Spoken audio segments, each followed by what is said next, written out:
Hoy tenemos con nosotros a Pedro Martín Barrajón Morán. Buenos días, Pedro, muchas gracias por estar aquí. Muy buenos días, encantado de saludarte, Sonia. Bueno, Pedro es psicólogo, experto en emergencias y catástrofes en Psicólogos Princesa 81 en Madrid. Además, ha realizado el máster en Psicología de la Salud y en Conductas Suicidas. Actualmente es el coordinador de la Red Nacional de Psicólogos Expertos en Suicidio, donde están comenzando con un importante proyecto que, bueno, Pedro, si quieres contarnos algo acerca de él. Por supuesto, encantado, Sonia. Pues verás, el pasado 1 de junio pusimos en marcha esta iniciativa desde Psicólogos Princesa 81 y a día de hoy, bueno, en un mes y medio contamos ya con 230 psicólogos repartidos por todo el territorio nacional y buscamos la iniciativa de poner en marcha una estrategia de prevención global, ¿no? En los tres ámbitos, en las tres esferas, ¿no? Desde la población universal a la población general, con campañas de sensibilización, de dar visibilidad al problema del suicidio, el principal motivo por muerte externa en nuestro país, con 3.539 muertes según el INE en el año 2018.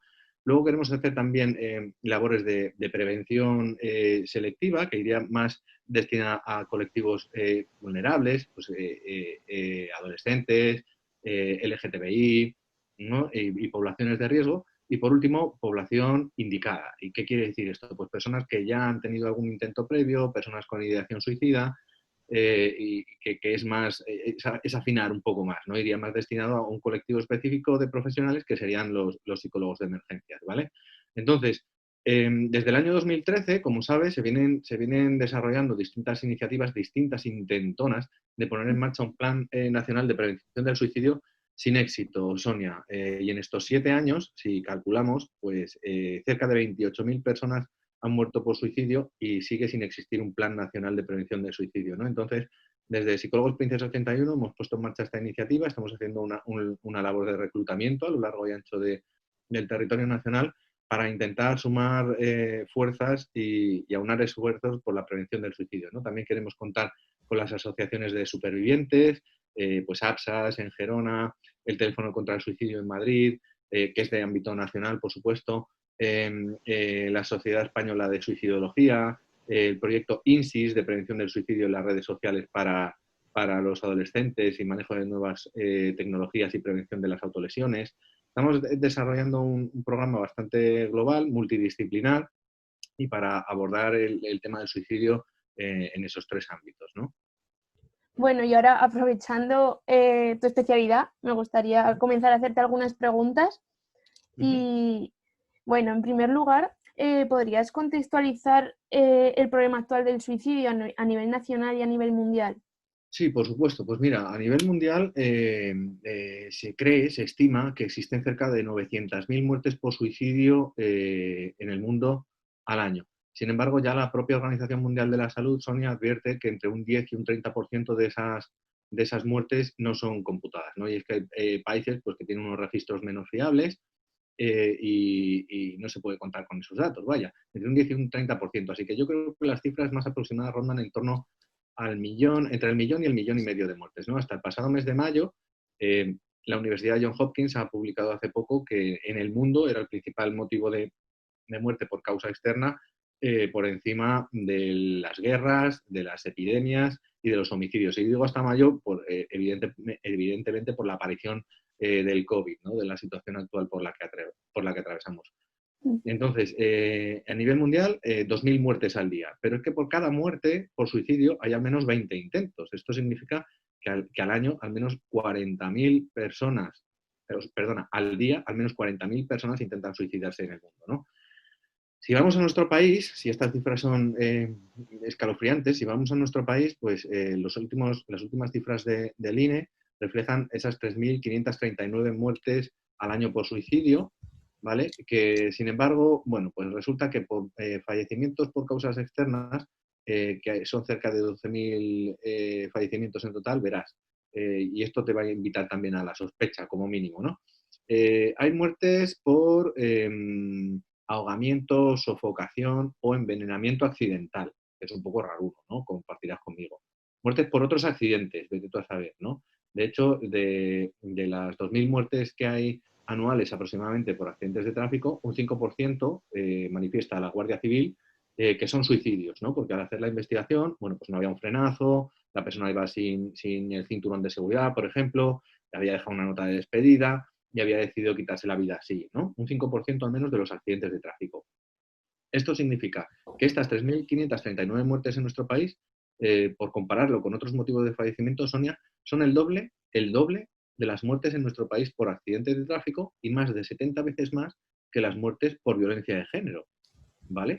Entonces, desde el año 2000 hasta el año 2018, que son las últimas cifras con las que contamos, las muertes por accidentes de tráfico se han reducido de 6.000 no llega a las 2.000. Luego esa campaña de tráfico ha funcionado, ¿no? Recordemos los carteles luminosos en la carretera, la campaña por puntos, todas estas medidas de anuncios de sensibilización a la población general. Bueno, esta campaña ha funcionado, se ha reducido de 6.000 a 2.000 muertes, ha sido muy eficaz. Las muertes por violencia de género también se han reducido de 60 y alguna a 43 o 44, algo así me parece. Cito de memoria, perdóname porque estas cifras en concreto no las recuerdo exactamente. Pero estas son 80 veces más, o sea, 80 veces menos que las muertes por suicidio. Sin embargo, no existe ninguna campaña nacional ni ningún plan nacional de prevención del suicidio, ¿no? No se destina dinero a esto. Entonces, 3.539 muertes al año, que sabemos que no se corresponden con la realidad porque todavía se oculta el motivo real del fallecimiento por la carga de estigma hacia los familiares y por distintas cuestiones, ¿no? Se estima que al menos hay unas 450 muertes más. Yo creo que en España mueren anualmente por suicidio unas 4.000 personas y lo creo así pues porque se infradetectan las cifras, porque en las autopsias no siempre se dice el motivo real, a pesar de que existan evidencias claras. Y además hay un estudio de Julio Guija y Lucas Giner de la del Hospital Virgen del Rocío en Sevilla, que venía a contrastar las cifras del Instituto Nacional de Estadística con los 33 institutos de medicina legal que hay en nuestro país, ¿no? E infradetectaban, había un descuadre de al menos 450 muertes. Y te desgloso un poco más, fíjate, de esos 33 institutos de medicina legal, solo 18, es decir, la mitad, prácticamente, dieron cifras adecuadas. 7 argumentaron que no tenían las cifras completas, otros 4 ni siquiera respondieron a esa encuesta, a ese estudio. Otros 4 adujeron motivos como que no contaban con medios para registrar el motivo de muerte, que no tienen incluso ni herramientas informáticas, ¿no? Entonces, bueno, pues eso de las 3.539 muertes parece que se queda corto. Compartirás conmigo, ¿verdad, Sonia? Pues sí, la verdad. Y aún así ya la cifra suena escalofriante y la verdad que son datos que se desconocen, que porque Claro, como se sabe en la prensa y eso no claro, prefieren no sacarlo y está claro que es algo que hay que comenzar claro. a Es preocuparse que, más.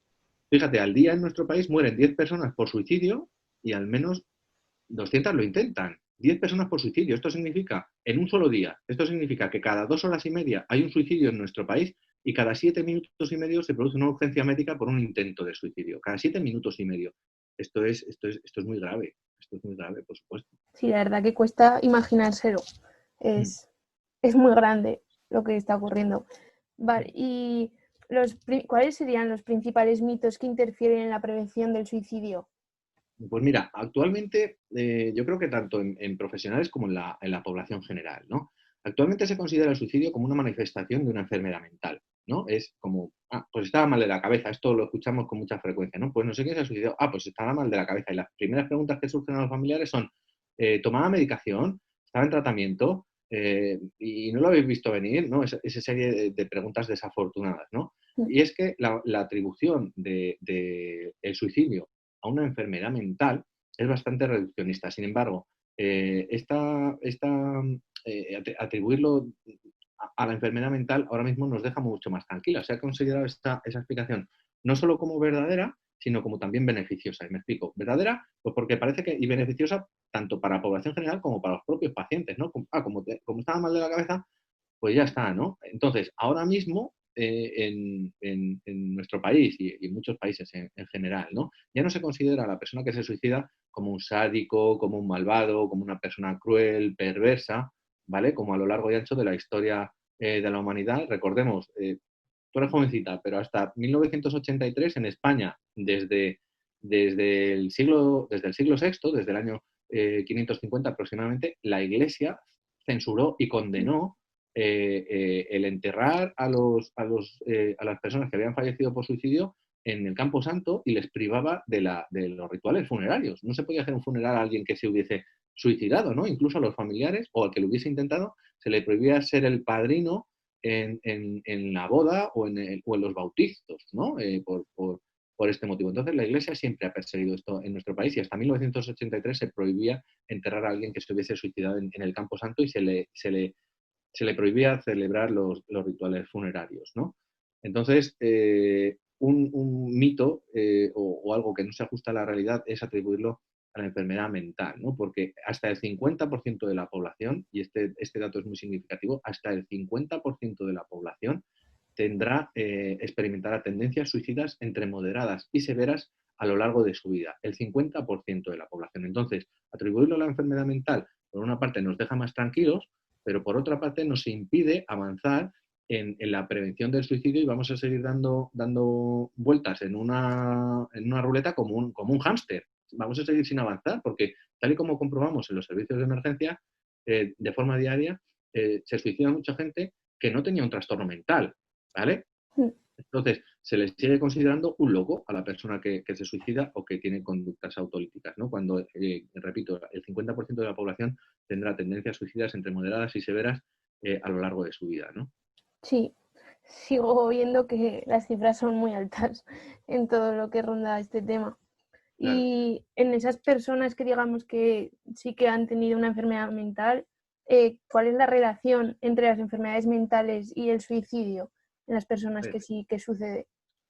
A ver, bueno, antes de abordar esa pregunta, me gustaría Sí, explicar otro mito fundamental, que es que el 9 de cada 8 de cada 9 personas que se suicidaron, se suicidaron, lo habían manifestado antes. Entonces, eso de que se quiere suicidar no lo dice o que son llamadas de atención como profesionales de la salud, tenemos que desterrarlo y ojalá lo hiciera también la población general. Pero ese mito sigue muy inmerso en la población general y también en profesionales sanitarios, ¿no? Entonces, retomando tu pregunta en cuanto a la relación con la enfermedad mental, a ver, la postura de la psiquiatría y de la psicología clínica y de la salud tradicional es que no es raro la conducta suicida en personas que no tengan una enfermedad mental. Sin embargo, la correlación no implica causalidad. Es decir, la enfermedad mental puede ser un factor necesario, pero no suficiente, no explica. La mayoría de las personas con enfermedad mental no se suicidan y no todas las personas que se han suicidado tenían una enfermedad mental, ¿vale? Entonces, la correlación no implica causalidad. Y voy a poner un ejemplo muy trivial. En las ciudades donde hay más teléfonos móviles, hay más contaminación. ¿Significa eso que los móviles contaminan? No. Significa que hay mayor poder adquisitivo y que también hay más vehículos, ¿vale? En esas ciudades donde hay más teléfonos móviles. Entonces, la correlación no implica causalidad. Y es un error atribuir de esa forma reduccionista el suicidio a la enfermedad mental, ¿vale? vale, vale. Y antes has comentado así brevemente el mito de que quien se quiere suicidar no pide ayuda y Sí, comentas que sí que lo hacen. 8 de cada 9 efectivamente. personas. Sí, 8 de cada 9 personas dejaron claro o habían manifestado de forma abierta su intencionalidad, pero fíjate, es que incluso acuden a pedir ayuda al sistema sanitario. Me explico, el 60% de las personas que se suicidaron fueron la semana antes al médico de atención primaria. Y si afinamos un poco más, el 20%, un 18% exactamente, según la Sociedad Española de Suicidología, fueron al médico de atención primaria el mismo día.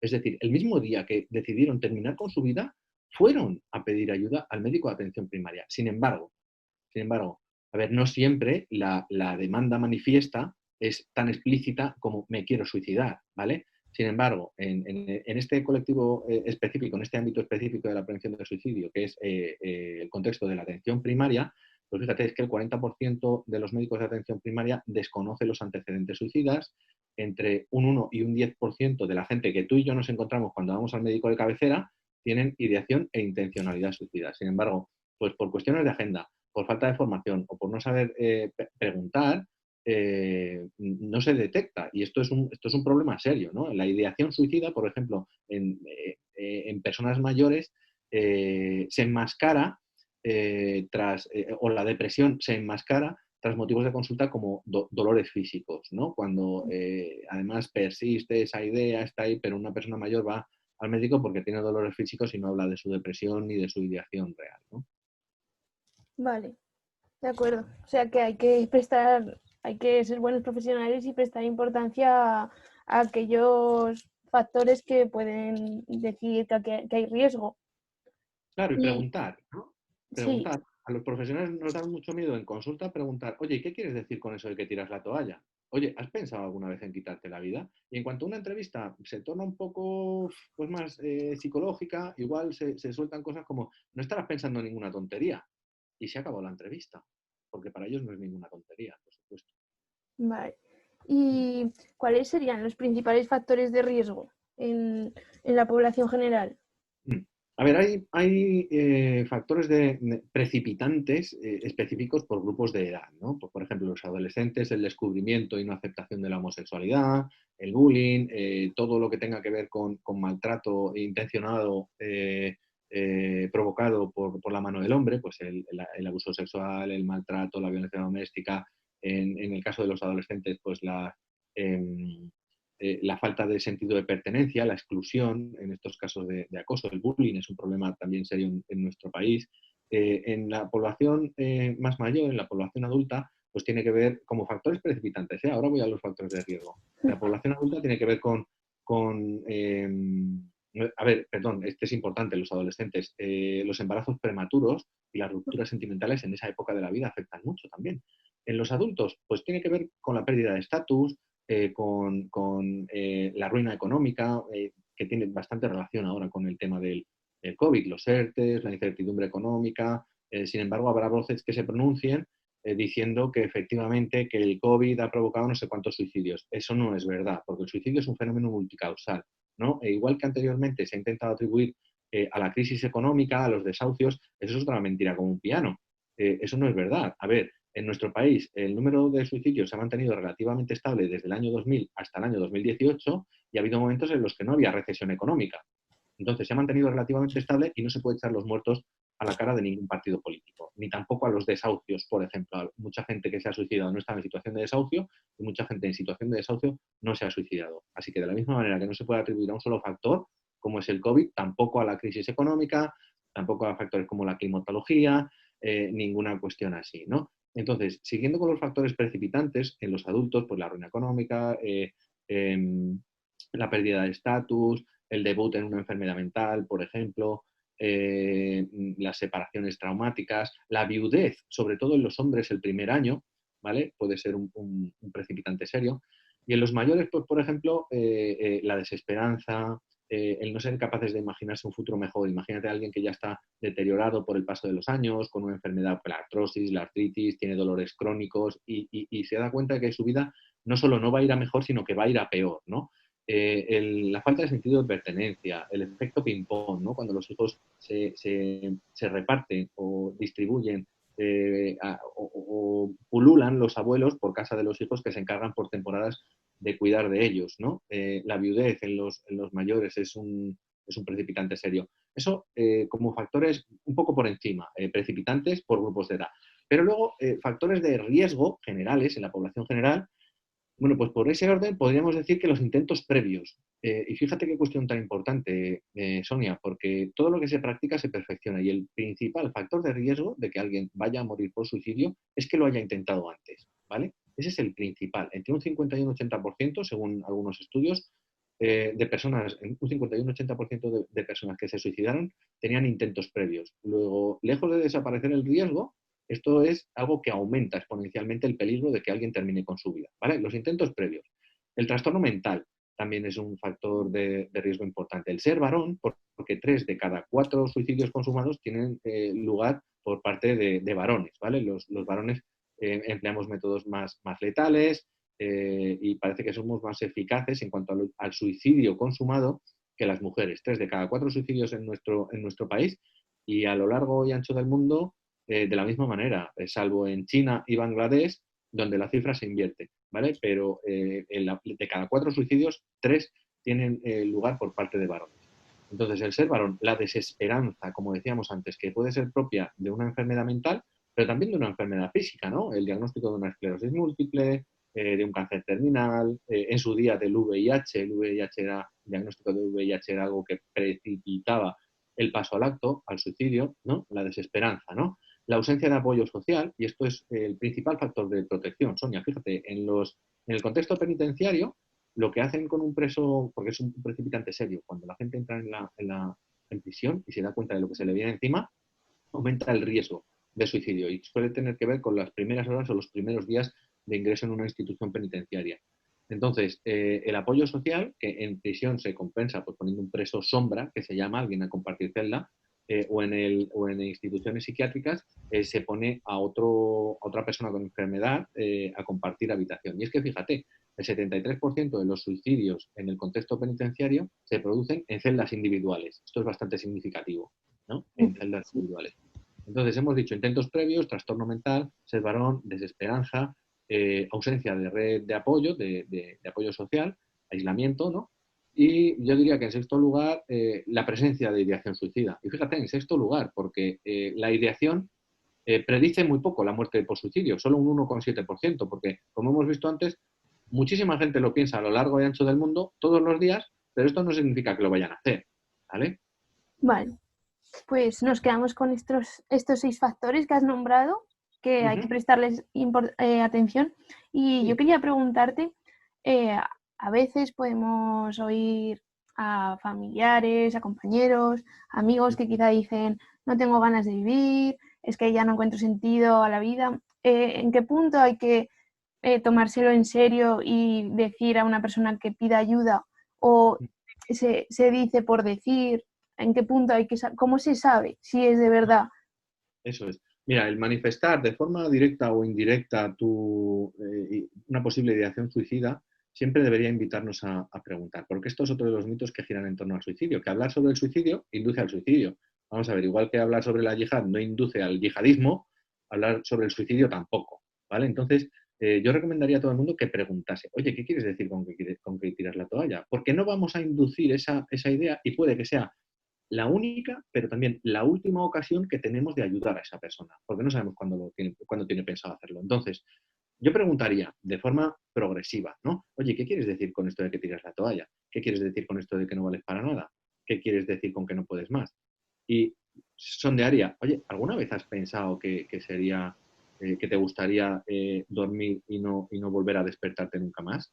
Y seguiría profundizando. Oye, ¿alguna vez has pensado en el suicidio?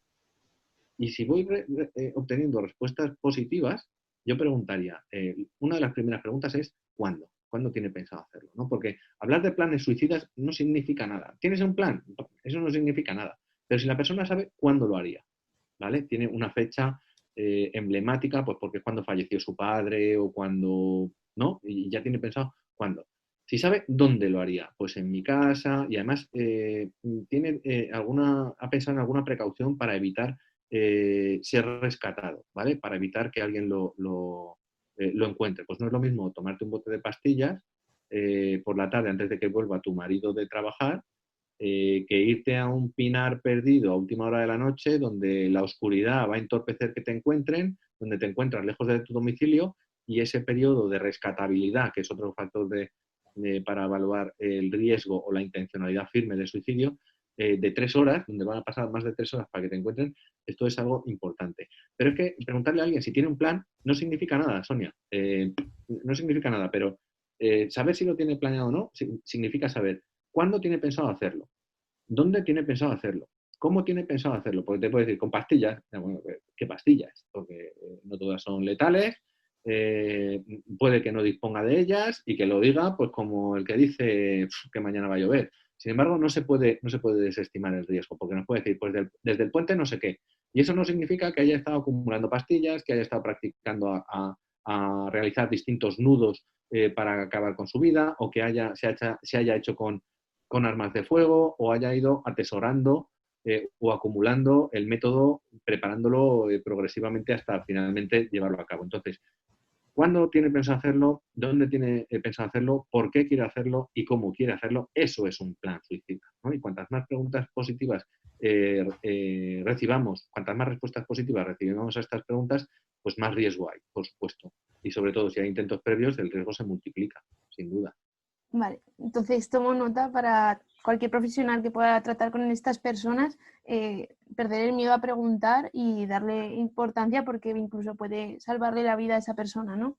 Exactamente, y lo hacemos, esto sucede con más frecuencia de la que creemos, que la gente piensa esto a menudo, y por hacerle una pregunta, todos somos agentes de cambio, ¿no? Una de las premisas o de los dogmas que repetimos más en la prevención del suicidio es que el suicidio no es responsabilidad de nadie, o sea, no es culpa de nadie, pero es responsabilidad de todos. Todos podemos hacer algo por interesarnos por alguien que lo esté pasando especialmente mal y darle esa oportunidad, porque hablar del suicidio ayuda a descomprimir la situación y puede que sea, como decía antes, la única y también la última ocasión de que esa persona se replantee su intencionalidad firme, ¿no? Vale. Y bueno, por último quería preguntarte qué recursos de ayuda conoces tú que existan para la población general. Ajá. Pues mira, en nuestro país están surgiendo distintas iniciativas y muy bienvenidas, por supuesto, muy apropiadas de ayuda a las asociaciones de supervivientes que cada vez van cobrando más visibilidad y tienen más nombre, que son las voces más autorizadas a las que escuchar, por supuesto, porque lo han vivido en primera persona. Hay distintas iniciativas y asociaciones de familiares. Por ejemplo, Aidatu, Besárcada, por ejemplo, el teléfono contra el suicidio, el 911-385-385, repito, 911-385-385, ¿vale? Existe la asociación en Gerona, APSAS, de Asociación para la Ayuda, la Asociación para, ¿cómo es?